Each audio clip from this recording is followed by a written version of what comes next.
Yeah, and I mean, we're doing things as part of our, one-to-one kind of client education on how to navigate the Railroad Commission or any other, regulatory GIS system to determine how much historic production activity has there been.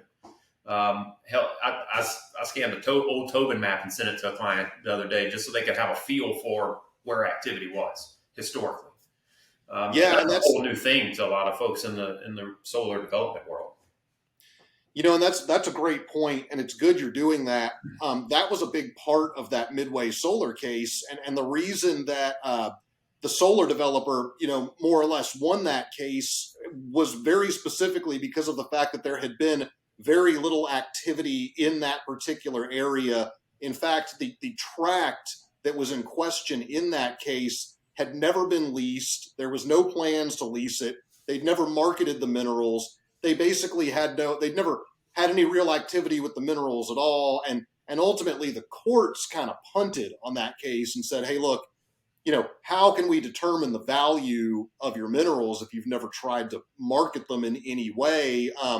And you've never tried to develop them. You've never really tried to do anything here. So they kind of said, well, your case isn't, yes, they should have sought agreements with you, but your case here wasn't really ripe in the court's opinion for dispute because you'd never tried to use the minerals for any purpose whatsoever. Now, as you can imagine, that's not going to be the case in a lot of areas.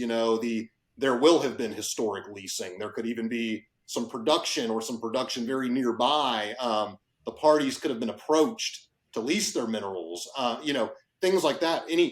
If any small fact like that had been different in the Midway Solar case, in my opinion, it might have come out very differently. It might have come out the other way against the solar developer. So at the end of the day, that's what Dudley and a good broker and your attorneys should be trying to help you avoid is getting into that situation in the first place. And is this going to take precedence in other states too? What is happening in some of the other areas that you guys are working, Louisiana, anywhere else in the nation? So, I mean, you're seeing the same type of analysis in most states. I mean, almost every state has some variation of what's known as the dominant estate theory, which essentially says that the mineral owners are going to have an implied easement or right to use as much of the surface as is reasonably necessary to develop. So, what that means is that these mineral owners are going to have kind of a superior right to come on and use the surface to recover the minerals. A lot of states have policies that favor recovering as much of the minerals as possible, not stranding the minerals, things like that. So, every state's going to have some kind of variation on this idea that the minerals might have certain dominant rights and that there's going to have to be an accommodation between the mineral and surface owners.